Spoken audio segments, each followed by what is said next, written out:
I'm Dr. Michelle Jorgensen with Living Well with Dr. Michelle, and I am really excited to talk to you about the topic for this week. We are going to talk about how to get dinner from your fridge and your cupboards onto the table in 30 minutes and have everyone love what they're eating. Now, I don't know about you, but I have heard what's for dinner so many times over the last few weeks. But not only what's for dinner, but what's for breakfast? What's for lunch? It just seems to never end. We need 3 meals a day, and we're definitely using what's in the fridge, we're using what's in the cupboard, and getting creative about it. So how do we do it in our home? I'm going to teach you a formula that is usable anywhere for any meal in any home. But let me talk you through a little how we do it in our home.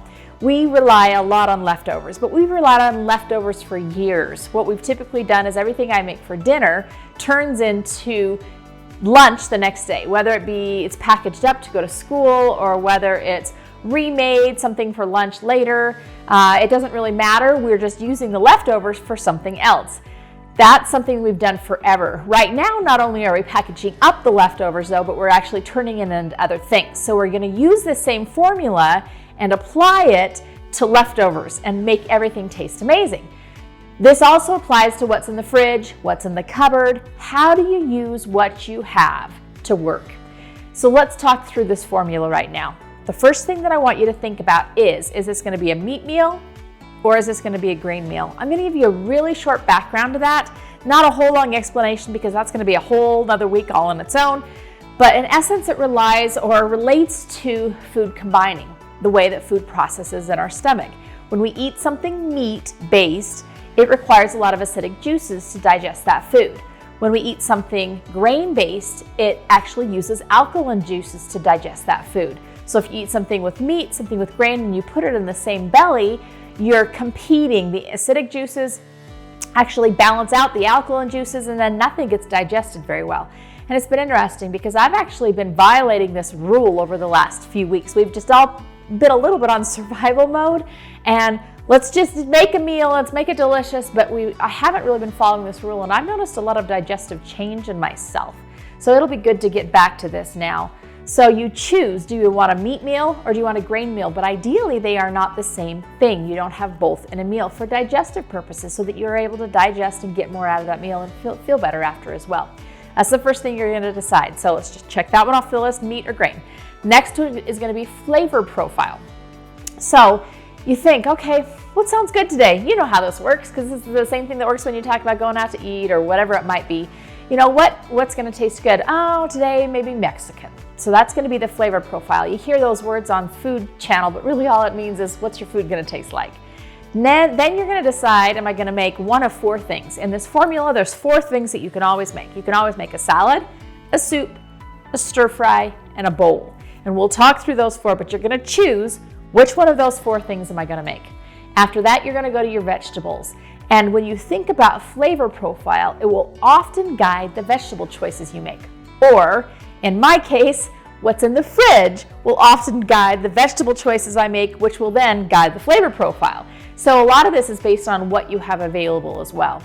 Then the last thing we have to consider or check off the list is, do they have a salty component, an acid component, and a fat component? If your meals have those 3 things, they are going to be delicious. Isn't that interesting? That's all it takes. Salt, an acid, and a fat to make everything delicious.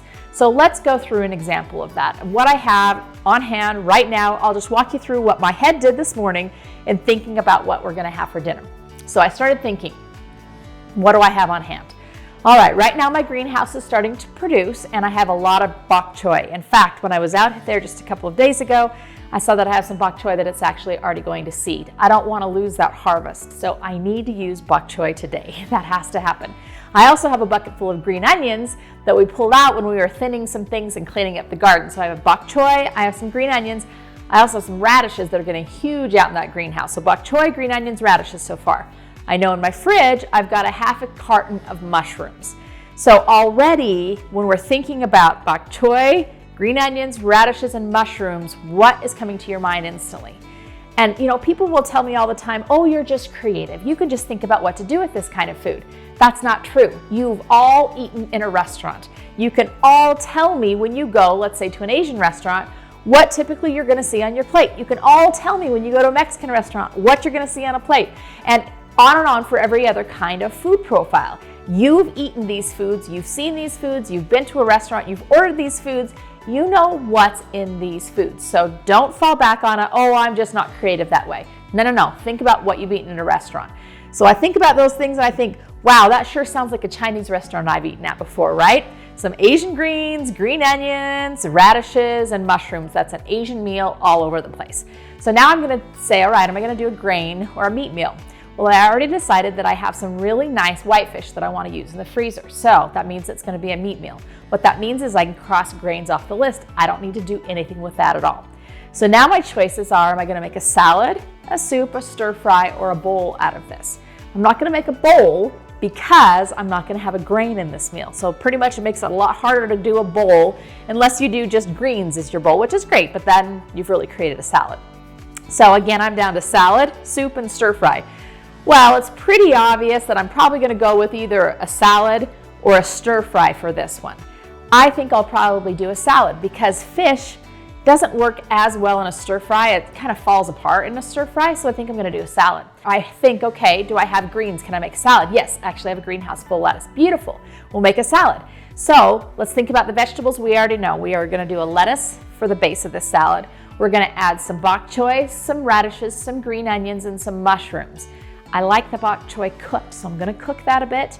And I like the mushrooms and the radishes cooked. Actually, I like them both cooked. So I think I'm going to combine all those together maybe and make a topping that will go together on top of that salad. Now we get to the fun part. We need to make it taste right. So you know about flavor profiles of Asian cooking, but let's go through our list. Salt.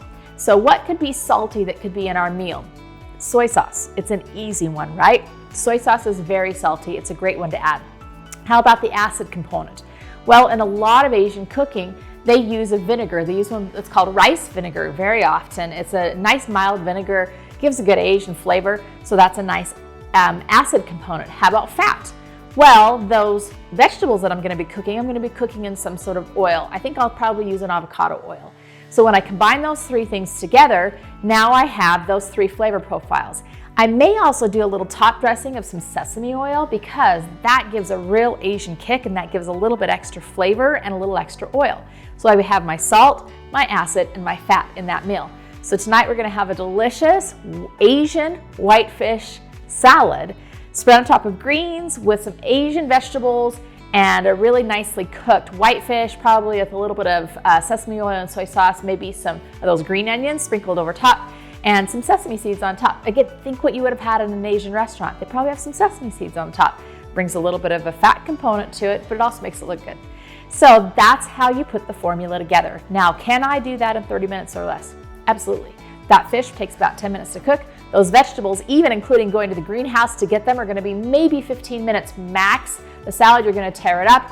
Under 30 minutes flat to the table, and your family will rave about it because it's going to be delicious. I may actually throw in a few water chestnuts too. I remember I have a can of that right now in my pantry. So some water chestnuts added with a little bit of crunch gives it a little extra flavor.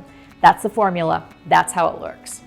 You can use this for leftovers. You can use this for what's in your kitchen, what's in your cupboards. You can use this for anything. So I encourage you to give it a try. I am making a guide this week as well as an ebook with a ton of recipes on how to use this formula. So make sure you click below to get that guide and to get that ebook with all of these recipes and that formula you can pop out on your kitchen counter and follow every time you're making a meal. Thank you so much. This is Dr. Michelle with Living Well with Dr. Michelle.